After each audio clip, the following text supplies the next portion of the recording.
Growing a business is hard, but it does not have to be. Once a week, we take a break from the hustle and bustle in business to talk about innovations and what's new in the C-suite. This is the Fractional C-Suite Retreat, and I'm Joseph Frost. Pull up a seat at the fire, grab a drink, smoke a cigar, and just join me as we relax, learn, and get inspired. This retreat is sponsored by Your CMO, helping organizations grow with better marketing strategy. Welcome. Today's guest, someone with 15 years of finance, accounting, and operational experience. His cornerstone is scaling operations, integration, financial systems, implementation, and forward relations. He specializes in building companies, finance functions from the ground up to enable efficient and repeatable data output. He is founder and fractional CFO at Syncopated Synergy. Welcome, Sean Dockery. Sean, how are you? Good, you? I'm terrific. So tell me I'm supposed to begin with my first question, but I'm going to begin with the question around Syncopated Synergy. How did you come up with that name? I really like it. I didn't. My wife did. I'll give her full credit. I am a kind of a hobby musician. I was a college baseball player, got hurt. And when you play NCAA baseball, you get 3 hours back each day. And so I picked up a guitar. And it translated into my passion for the last basically 20 years. So syncopated is a play on, syncopated is a typical rhythm in reggae, which is where you accent sort of the offbeat, which is kind of the weak beat. So the idea is that we accent the weak part of an organization, and then synergy is obviously what it is. So it's kind of a fun little play on words. Love it. That's terrific. That's awesome. Yeah. Well, props to your wife. Yeah, I agree. Yes. Well, good. Well, so the question I normally start with is share with us something that you think that is going on in the C-suite, or something of interest to you that you think other C-suite leaders should be thinking about or aware of. I guess I can speak to kind of the fractional space, being relatively new to it, but having been more on the W-2 side of things. I think I'm getting the sense, and I've dealt with this with clients of my own, that there's starting to become an awareness around, do we really need that $200,000+ executive team? There's some objectivity to that sort of outsider coming in and just looking at it, as well as the band of experience that you have when you see multiple companies sort of on a monthly, annual basis. So there's a part of me that thinks, in the space that I play in, the SMB space, there's a lot of argument being made for, you can get a lot done with that, 1 day a week, CFO, CMO, COO, whatever it is. So I mean, in general, the executive experience is a lot of it's around team building, right? And so I don't think that that's changed at all. I just think that as we've moved to a remote environment, kind of post-pandemic, I think it's becoming even more apparent that, we need really solid, in my opinion, solid in-house legacy information type individuals sort of running the show, kind of the more laborious stuff. And then we just kind of need oversight. And when you look at it and from that perspective, I think you can drive a lot of results, because at the end of the day, we'd be getting into a whole economics discussion. You're still going to have businesses that always want to cut cost, right? So I'm kind of seeing as the best way to cut costs is, don't cut value when you have, for instance, in a finance department, an accountant who can turn and burn and get a lot of stuff done. Bring in the CFO who just mostly needs to make sure things are staying on track, strategies being met, data integrity exists, and allow that person to really kind of keep things going, if that makes sense. Yeah, absolutely. And that's I was just having that conversation earlier today, so it's fresh in my mind. Like, how would you say a company goes about identifying a fractional professional that's a good fit for them? I honestly, I would say it's very similar to what you would do for a W-2. But I think that I think that if you're smart, you do it in a way where you treat the interaction like it's a business interacting with the business. So it's you know what I mean? So like, for instance, I have a client that, one of the things they've openly said they love about me is that everything I do through the idea of what's best for them, as if I was in that seat. So I make recommendations as if I was in that seat. I think a lot of times when we're in that seat, we take it for granted, and it gets taken for granted internally. Whereas if you think of who you're working for as, I have a skill set that I can offer you, and conversely, they think we would love for you to help us because you have a skill set to offer. It makes the relationship, in my opinion, just a lot more productive. Yeah, I refer to that as fiduciary. When we take on an engagement, and I recommend this to any company looking for a fractional CMO or CFO or CTO. You want somebody who's a true fiduciary that's got your best interest when they're making decisions and recommendations. Yeah. And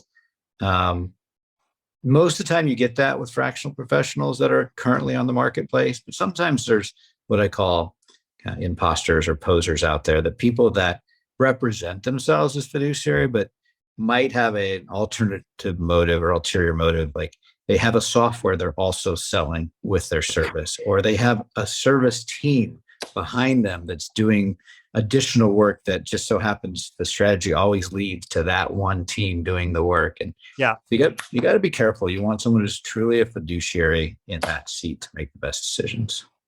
Yeah, I would even go, I mean, this might not be a popular opinion, but I would even go as far as the fractionals that say charge a retainer right out of the gate. Like, to me, it's like, sounds like you're trying to make sure you get a salary, while you iron out the relationship, and to me, that's another kind of red flag. It's like, why would you not want to just be paid for exactly what you're doing? And conversely, they pay.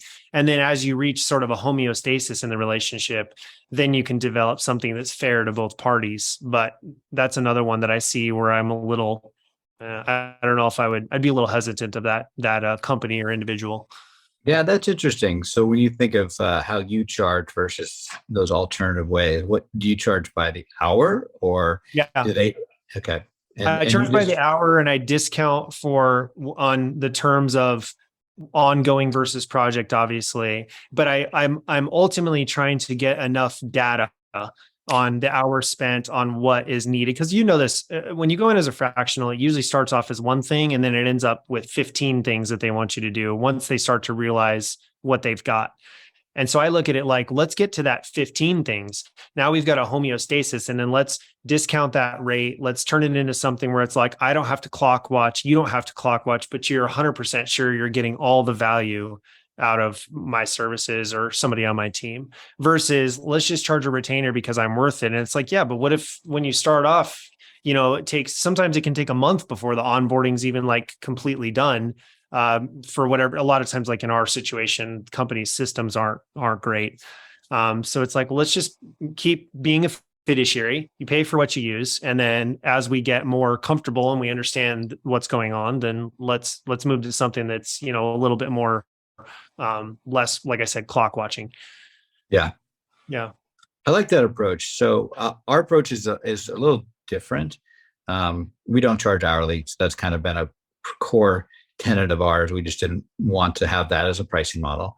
But we have a 3-stage approach. The first stage is a fixed project with a fixed project fee. It's an audit and the delivery of that audit. So it's a fixed price. We know what we're delivering. We do the work. It could take 30 days. It could take 60 days. And it's a deliverable. And then we have a fixed price for our planning that we do. It's about a 2-week planning process. We take the insights from the audit and do some collaborative work, and we deliver then a 2-year plan. And then we get into our, you can call retainer, but it's a flat monthly fee. But it's only after we've gone through the audit and the foundation do we accurately scope what that ongoing monthly work is going to be. So it gives us, kind of the same way you said, we've now got a little homostasis, or what do you call it? We've figured some things out. We've got a normal expect and work. But then we're always upside down the first quarter. I'll tell you that, because we take on, there's always more to do with an implementation of the plan the first 90 days than it is, the second and third. So yeah. But I like your approach, or I like the differentiation between your approach and we're just going to start charging a retainer out of the gate and we'll work up to it.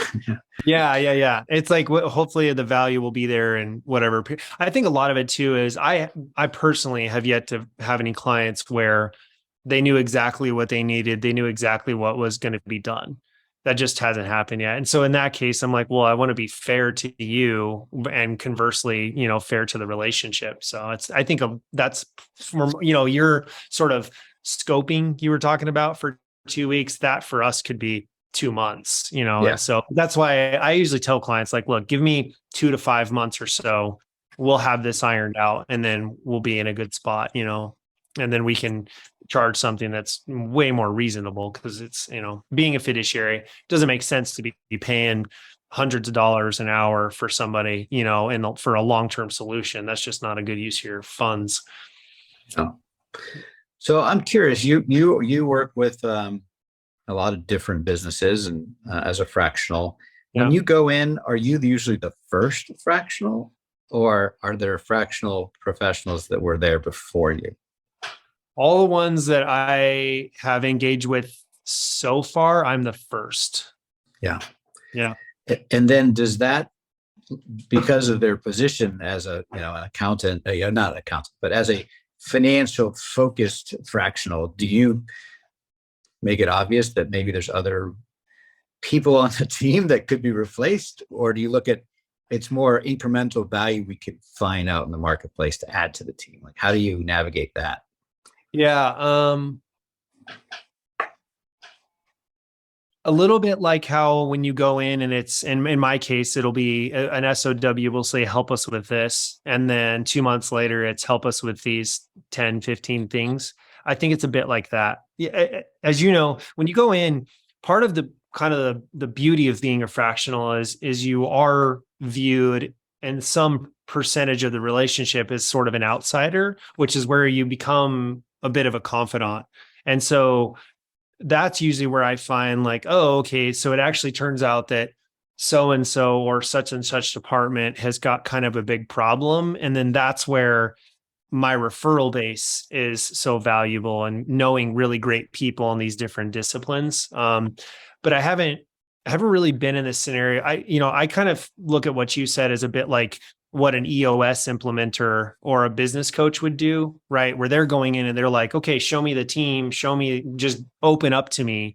But it's kind of like a known relationship when you engage those people. When you're engaging one individual to help with a particular part of your organization, I personally, I don't know, I don't feel great about it, but I feel like it would be a little oversteppy, if that's a word, to just start being like, hey, I know, an entire C-suite. Why don't you, engage us for a bunch of things? It looks like you've got problems. Yeah. I just think that there's so much opportunity for businesses today to tap into the fractional space that once they get a taste of one, they'll see that, oh, well, I could have a fractional CMO also, or a CTO could come in here, or COO, or I haven't seen it, but I'm ready for the fractional CEO to be a popular thing. Like, I think there's an opportunity there as well. I've met one, and I kind of, in some ways, depending on the organization, I kind of put fractional COOs in that bucket, because a lot of times I know a couple, but I agree with you. You look, there's so much transition in the past couple of years with the business landscape. I mean, you and I had this conversation again in 10 years. Who knows how it's changed? But I do think that as we've all evolved our understanding of the work landscape, the articles that come out, the difficulty in hiring in the market, where it's got to start making people think, where is all of this talent? Like, if it's so difficult to get somebody, and then when you do get somebody you like, you have to pay far more than you've ever paid in the past probably 20 years, then where the heck are all the professionals? I was talking to somebody about this recently, and they were like, they're probably just working for themselves like you are. And I was like, well, then it's going to catch on at somebody's going to figure it out. It's going to become common knowledge. And then like what you're talking about becomes way more common. You might start getting the client saying, hey, do you know a blank? And it's like, yeah, I absolutely do. So. Yeah, the trends are in our favor as fractionals, but both ways, because there's more and more executives leaving corporate America, corporate Canada, corporate. I had an interesting conversation with a Canadian. I'll tell you about later. And then there's more and more businesses that are like, this is interesting. There's a value here that we could tap into. Now the nuances, it's different. I think, as you said, between a W-2 and a 1099, there's major operational differences. What would you say some of the positives and negatives are with a fractional relationship versus a W-2 relationship? Okay. I'll use a client actually that I literally just had this conversation this morning. So this client is a bit opposed to internal accounting staff.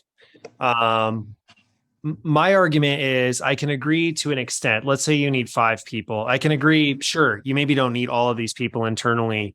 My only issue with that is that unless you have somebody that's like truly dedicated to a client, like that's maybe their only engagement, they work 20 to 40 hours a week. That's all they do. You're always going to be missing a bit of that ownership, that institutional knowledge. That's where, to me, the W-2 is great, because when you've gone and sat in that seat, you're like, I own this seat. I'm going to do my best to improve that seat. I'm going to do my best to think of things in terms of the organization. I think this is what great employees do. And I think that's where the W-2 can really pay off. The more obvious ones, which most of us are aware of, is that you're going to start, like I said, taking things for granted. You may just do only the bare minimum. Maybe you're tired of the bureaucracy, which is why I think a lot of people are leaving, the corporate America, corporate Canada, corporate Mexico. And conversely on the 1099, I think it's a pretty just fair, opposite. When you're always kind of thinking things in terms of things objectively. You should be, you think of them as a client. It's a B2B relationship versus an employee-employer. And I think that you're also going to see more. I think with the 1099, you also get sort of a sort of expertise, right? I have had a few clients, and it's usually, we already know you're the expert because you've been referred and yada, yada. It's not, this was a job interview. You were one of 10 people and we chose you and we hope it works out. So I think that there's a bit of that, like, you already know I'm the right fit. So let's go make this a beautiful relationship. I think that's, and so anyways, my point is that like this client, for instance, I see, depending on the role and depending on the way the organization is structured, I think that there is a really great argument for sort of a hybrid model. I would be hesitant of any organization that's like, I want this whole department or arm of the company to be outsourced and this whole to be in. And a great example would be development departments, right? I mean, how often do you see software engineers where it's like there's a few people internally, usually the VP or CTO is internal, right? And VP of products internal. And then you're going to have a bunch of engineers that are outsourced. But there's always like that. There's a bit of that hybrid. Maybe in some ways they've been on the forefront of this idea for a long time because of the cost and the scarcity of software engineers. Yeah, that hybrid model. I just had an idea the other day. There's a company in Omaha that it's called Job Share Connect. They started with this premise that 2 people can share 1 job, and there's a lot of benefits to that in the professional workspace. An obvious one is, I guess, a stay-at-home parent that wants to come back into the workforce, but not full-time, has all that expertise and skill set. Could you pair them with another stay-at-home parent or an existing team member that just wants to go part-time instead of full-time? Anyway, I was just thinking the other day, what if you could take a job share approach and leverage it with overseas outsourcing? Because I own an outsourcing company called Guided Outsourcing. We place a lot of marketing, IT, and accounting people. And we place full-time. that's what we do. But sometimes you lack what you mentioned, that kind of institutional knowledge. You lack some of the expertise and direction that senior, more local experienced folks can bring. What if you could take a full-time outsourced person and pair it up with two job share people in one organization or different organizations and get that equivalent of a full-time worker, but with a job share approach? I think that randomly popped up yesterday. You just brought it back up to my attention today. I think there's some interesting ways you could create this different worker. Like, the future work does not have to be you or me doing 40 hours of work. It could be a blended way. And with the remote work that we can do and technology and skill sets, you could almost blend the perfect wine.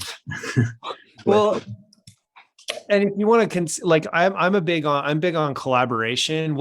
How much, there's not really a better way, right? Because when you think of like those organizations where people will operate in a vacuum, they'll hold the cards sort of close to the vest, if you will. You imagine if your organization was so collaborative and so, call it process doc backed, then like something like you're talking about would almost be the best, because look at continuity in an organization when you've got somebody that's been there for 5 years and they're going to leave for whatever reason they choose to, or you choose to walk them out. It is such a headache to go through that experience. So like what you're talking about is like, imagine if your organization was built on this idea that we all have to know enough. And we have to collaborate. We have to be open. There's no operating in a vacuum. I don't know. That's a very, very interesting theory. It could open up a lot of efficiencies and growth potential that we've never seen, because we've always been like, you do this. We have right. There's a lot of argument that we still have the 1900s factory mentality in our workforce. And Right. that's almost like that's like a complete 180 from that. Yeah, I think there's an interesting way to do that. And there's benefits that people expect in the you would only one of the people would need the benefits in that scenario, because the benefits are paid for, outsourced differently. I think it's like a 1 + 1 = 3 type mentality. You put two people together and you're going to get the synergies, the syncopated synergy of a hybrid worker. It could be a really interesting play. So I reached out to this group, and I'm trying to get a meeting with them to try to understand their model better, to see if this might be something we could test and play with. Yeah, that's a really cool idea. I think it could work with what you were talking about, these accounting teams. Why don't you take two full-time people and then find two half-time people, and then augment the two half-time people with one full-time outsourced person, and you can get the equivalent of 4 people that way with just a different structure. Yeah. What other interesting things have you seen as a fractional out there? Any new trends or technology or tools you come across that are particularly catered well to the fractional approach? I don't know if I'd call it interesting, but I will say that, well, it's interesting. I don't know if whether it's good or bad remains to be seen, is the sheer volume of networking groups and their ability to help you build better relationships is, I think, growing. It used to be that there was sort of these like standard bearers, and now it's like, I can't even tell you how many people I've seen in just 3 to 6 months starting networking groups, which is interesting for me, because being a fractional, my network, my referral base, my referral partner is really my business development arm, right? I don't have an internal team of BDRs going out there knocking on doors, so to speak. To me, that's the most interesting. And I say that because I have 2 thoughts. One is that either we're going to start to see new sort of standard bearers as far as networking go, or much like what happened post-pandemic, it's going to change the landscape of networking to the point where if you used to be the sort of, I guess I'm going to keep using the word, if you were the standard bearer for B2B networking or B2C networking, that they're going to get diluted by the fact that we have so much access to the ability to network without the necessary evil of paying an annual membership and hoping it's worth it. Yeah. That's one thing I can't think of a lot, but that one to me is very interesting because, as you know, networking is even more so than a W-2 employee as a fractional. It's where you should spend a good majority of your time. Yeah, for sure. Yeah, the whole reason we started our own network of fractional professionals 2 years ago is we looked around. This is mid-pandemic, and there wasn't a place where just fractionals could go and hang out. There was the traditional tips groups and local groups and even industry groups, but just a group for fractionals to network specifically with one another didn't exist, and that's why we started our Fractional Professional Association. But since then, I've seen a handful of other companies or people starting the same type of networks, and because there is a need that networking between fractionals is a space that needs to be there. Any peer groups adds value, but I think there's some uniquenesses to fractional that work. We have a natural one internally with our CMOs because we've got about 15 CMOs on our roster that have a CMO fractional peer-to-peer network. But outside just the industry, the networking with other CFOs and CTOs and CIOs, OOs, XOs, and whatever is helpful. We share the same challenges, share the same client, share the same prospects. So there is value there. Yeah, yeah. And we only charge $10,000 a month to join. Sign me up. Yeah, sign me up. Exactly. That must be the before inflation. What's it going to be next year? Oh yeah, it'll be 135,000. Yeah. No, it's a simple $500 a year. Like, we built it so that the cost structure was not impediments for anybody to join that saw value in it. So yeah, that's a bit of what's also interesting is that when you see a lot of these other ones in the couple grand or more a year, I'm like, I don't know how long you're going to be able to hang on when you've got, like you said, your network, which I haven't visited, so you have to send me some information on it. I'm a part of one that's about $400 a year. And it's great. It's one of the best ones I've come across, of probably looking at 10 of them. It's like, I don't know. It'll be interesting to see how it affects those bigger guys and their kind of, outrageous, in my opinion, outrageous membership fees just to get to know people. Yeah. Well, let's switch gears a little bit. Tell me something you like to do for fun. Well, music, obviously. I recently got into ice hockey about 1.5 years ago. My daughter decided she wanted to play, and I said, I've always wanted to play ice hockey. So I got into that. Still relatively injury free, which is always nice. I live near Denver. So obviously, like now the winter's coming, it's going to be hiking, ice hiking and snowshoeing.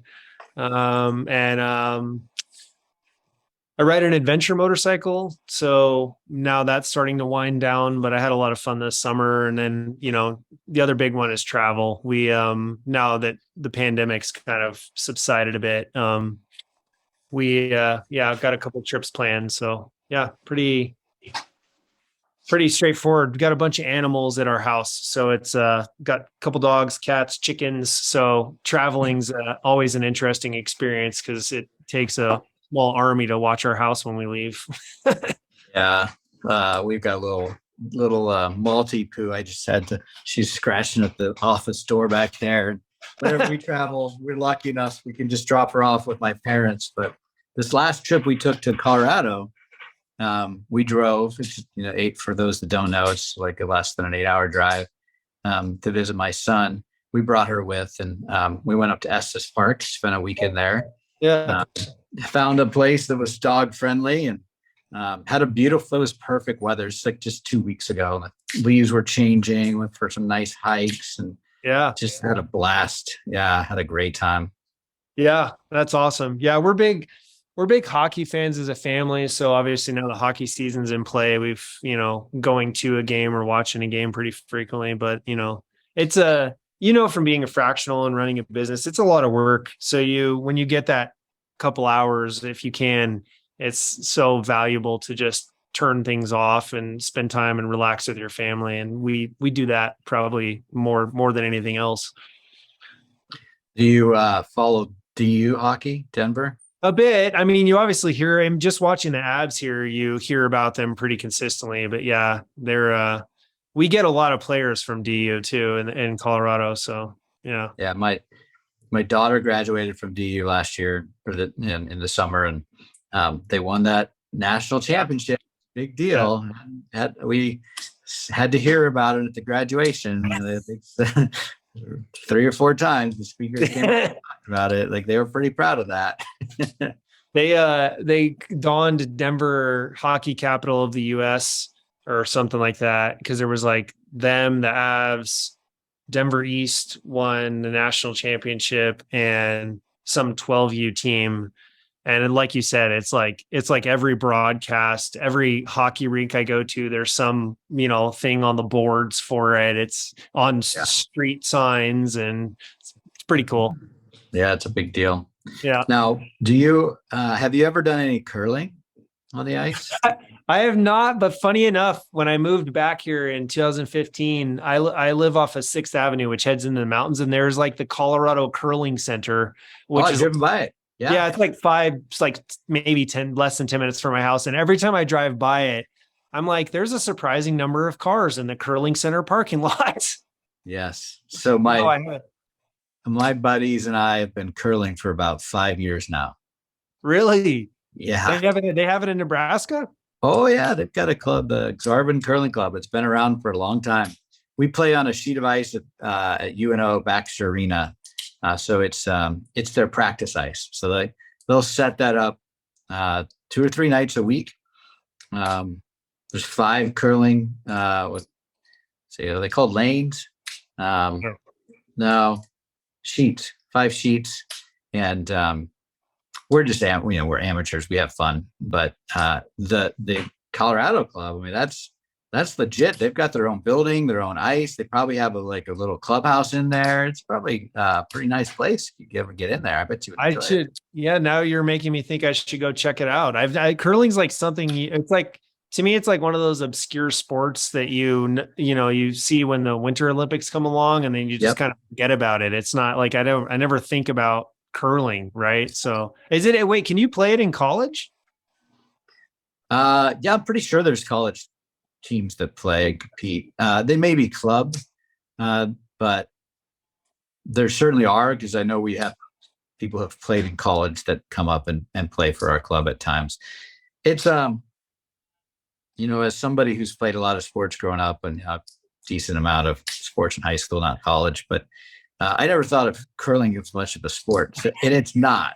it's like it's like playing pool or shuffleboard or bowling. Yeah. I mean, it's an activity. It's fun. There's a lot of skill involved, but there's no sweat happening. It's other than maybe you wear too many warm clothes on the ice and you start to heat up. But it's really interesting and unique, and it's a team sport because there's 4 of you, and you're doing the brooms, and you have a little strategy, and but there's a lot of luck. At least at our skill level, there's a lot of luck. But it's different. It's just something else to do with some buddies once a week. That's all. Maybe I'll go see if I can try it. I have no idea what that place is. They might be an exclusive club that I'm not even aware of, but I'm gonna have to go check it out.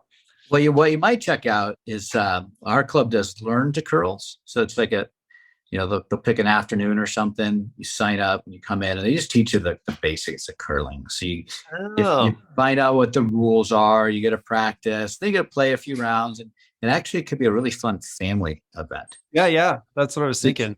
It doesn't take, like, all ages and all kind of sizes and all shapes can probably equally be decent that day, right? Yeah. So might be something to do. Ice bowling. Yeah, it's a lot like ice shuffleboard, or darts in some ways. But when you see what they do on TV, though, then you have a like any sport you watch, you've done it, you played it yourself, you watched it on TV, you have real appreciation for how good they really are. Because Yeah. when you watch it on the Olympics, what is the way they can keep those rocks like perfectly lined up and hit their place they're aiming at, and the speed that it's phenomenal. Our stuff's going all over the place. It's going through the house. It's knocking people down. It's dangerous. It's crazy. Yeah.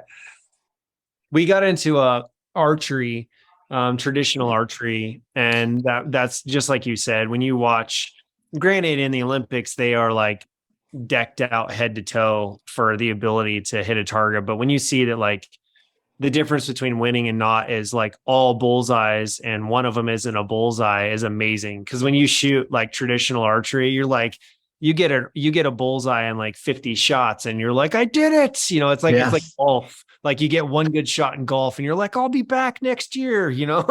So. Yeah. Well, thanks for joining me on the podcast. I really enjoyed talking with you. And now I think I'm gonna see if we can't, next time I'm in Colorado, see if I can call up the curling club. Maybe you and I can go out there. Yeah, let's do it. I would love to. That'd be fun. Throw some stones together. It'd be kind of fun. Yeah, be great. Yeah. If our listeners want to get a hold of you, what's the best way to connect? Probably one of two options. You can go to our website. We have kind of a free consultation button, which you can always submit some information there. The website is www.syncopatedsynergy.com. Or I would say just email me. My email is Sean, SEAN @syncopatedsynergy.com. And I'm always happy to connect with anybody, whether one of the things that I really, why I started my own business is that I really wanted to do kind of right by people. I wanted to do what I call business the right way. So I actually just posted about this a couple of days ago. Like if you've just got like you need to sanity check a finance and accounting thing, you know, I'm happy to sit with you for an hour, you know, no charge, and give you a game plan and some ideas and send you on your way. I mean, I really genuinely, you know, have kind of an altruistic mentality about this. And I want to be more of a help anymore than I do want to help just a particular company or founder or VC or PE group. I want to be a resource. So feel free. That's great. Well, I'm sure people will be reaching out, and thank you again for your time. Yeah, no, I appreciate it. It was great talking to you. And for listeners, if you've got a finance question or a curling question, you can reach out to Sean or me. But if you've got, if you enjoyed our talk, we would love to see you and hear you next week. Please feel free to subscribe to the podcast. My producers are telling me that I need to ask that question so we get more subscribers. We got a lot of listeners and viewers, but I need more subscribers, evidently. So asking for what you want, right? Put it out there in the world. All right. Enjoy your week. Talk to you next week. And that's a wrap. There's another successful episode of the Fractional C-Suite Retreat. See our show notes and more episodes at fractionalcsuiteretreat.com. This podcast is sponsored by Your CMO, helping organizations grow, save time and money with better marketing strategy and fractional execution. Visit them at yorcmo.com, yourcmo.com. Spelled wrong on purpose.